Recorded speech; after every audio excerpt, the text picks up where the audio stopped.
लेकिन बहनों भाइयों, मैं आपको विश्वास दिलाकर जाना चाहता हूं, दिल्ली में आप लोगों ने भारतीय जनता पार्टी कमल के फूल की सरकार बनाई है और मोदी जी को भारत का प्रधानमंत्री बनाया है।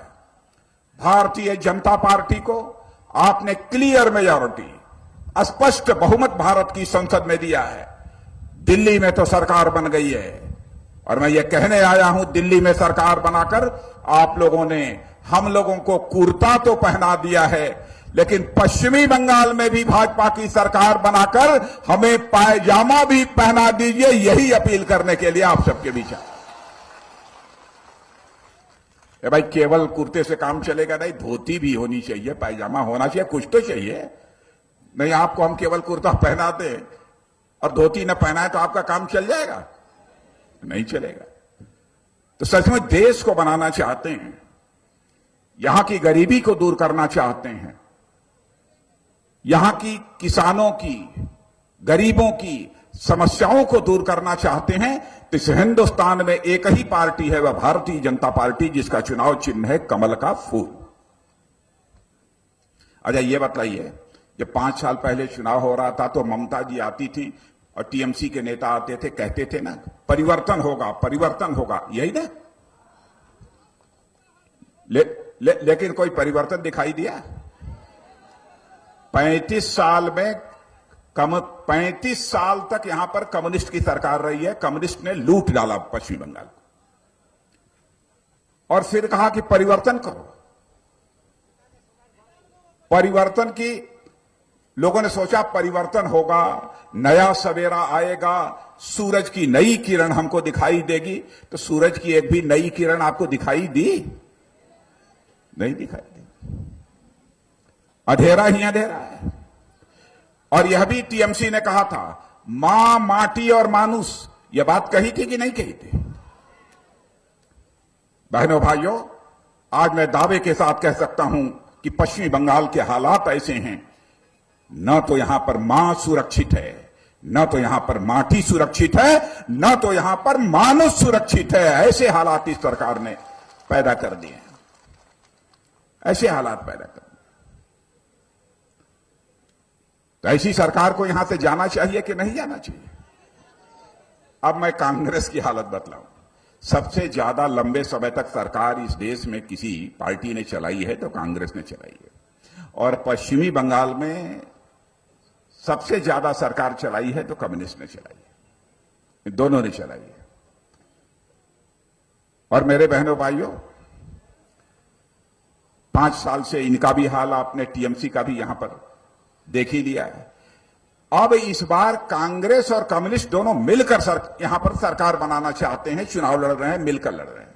लेकिन जानते हैं ये कैसा वसूल है, ये कैसा सिद्धांत है? केरल एक राज्य है, उस केरल राज्य में कांग्रेस और कम्युनिस्ट मिलकर, कांग्रेस और कम्युनिस्ट अलग अलग चुनाव लड़ रहे हैं, और यहां पश्चिमी बंगाल में उसी समय में केरल और ये कांग्रेस और कम्युनिस्ट यहां पर मिलकर चुनाव लड़ रहे हैं। केरल में अलग अलग लड़ रहे हैं और पश्चिमी बंगाल में साथ मिलकर लड़ रहे हैं। क्या यह पश्चिमी बंगाल की जनता के साथ धोखा नहीं है? केवल बिल्कुल सही बात कहा इन्होंने कि गद्दी के लिए वह कुछ भी कर सकते हैं।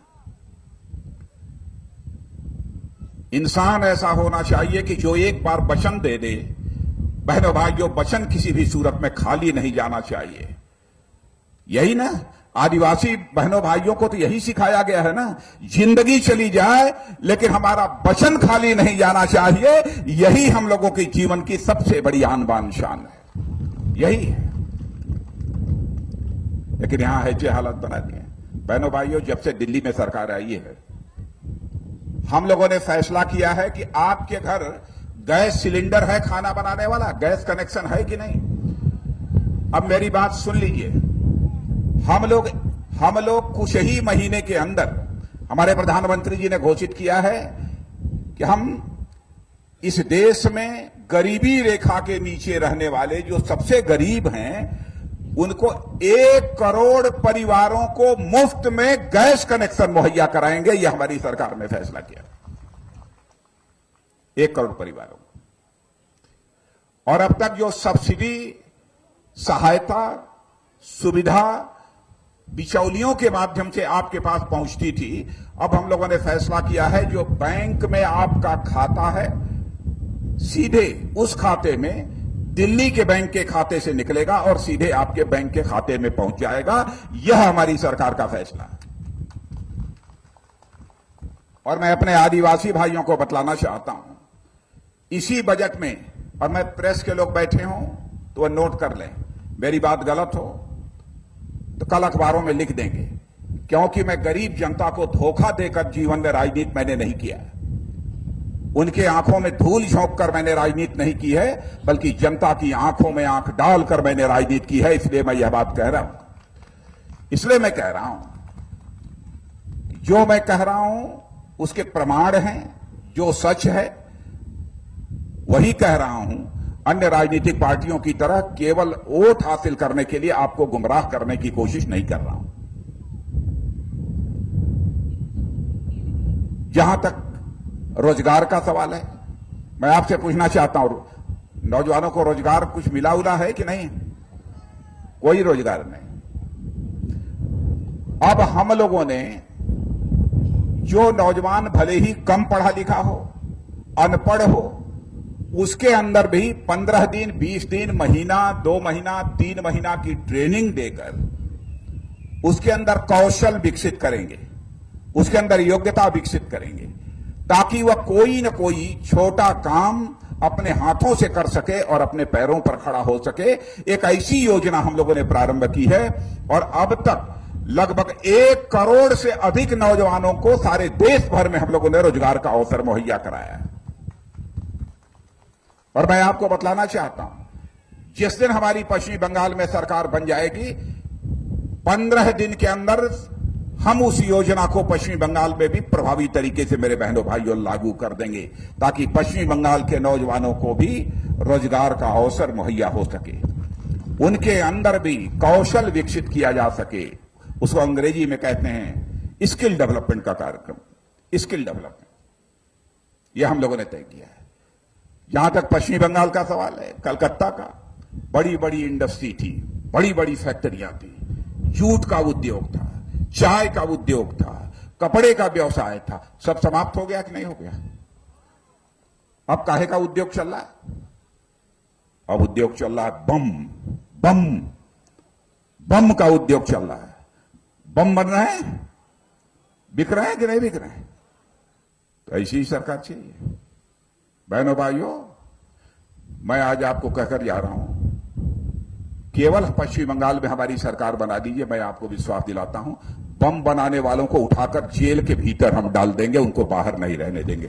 लोगों के अंदर दहशत पैदा करने की हम किसी भी सूरत में इजाजत नहीं देंगे, हिंसा करने की किसी को इजाजत नहीं देंगे।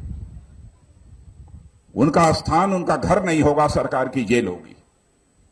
अभी सरकार ने कुछ किया ही नहीं है, मनमाने तरीके से सब कुछ चल रहा है। फिर से जनता के बीच वो वोट मांगने के लिए आ गए।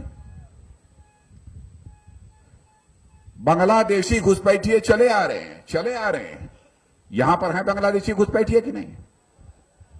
बहनों भाइयों, आपके हक पर, आपके अधिकार पर हम किसी को डाका डालने की इजाजत नहीं देंगे। और हम जो बांग्लादेश और पश्चिम बंगाल का बॉर्डर है, उस पर पूरी मुस्तैदी बरतेंगे, फोर्स लगाएंगे, ताकि बांग्लादेश से कोई अवैध घुसपैठिया भारत के अंदर घुसने न पाए और आपके अधिकारों पर डाका न डालने पाए। हम ऐसे हालात पैदा करेंगे। और नकली नोट आ रही है कि नहीं? आ रही है खूब। बताइए, यह सरकार है जो नकली नोट आने की इजाजत देती है? बहनों भाइयों, फेक इंडियन करेंसी नोट, इसे नकली नोट बोलते हैं, यह हमारे देश की अर्थव्यवस्था को कमजोर करती है। इतना ही नहीं, देश में जो आतंकवादी हैं, उन आतंकवादियों तक यह पैसा पहुंचता है, जो देश में आतंकवाद को बढ़ावा देने का काम करता है। इन सब सारी चीजों पर हम पूरी तरह से काबू पाएंगे, मैं आपको विश्वास दिलाना चाहता हूं। Today India, if you read any newspaper or magazine, nationally or internationally, is going through a very mixed bag times. Kabhi khushi, kabhi gum. That's what I would really like to call it. I'm glad the Honorable Finance Minister, the MOS, is here. But I feel they all talk about wonderful growth of 7.4, 7.6.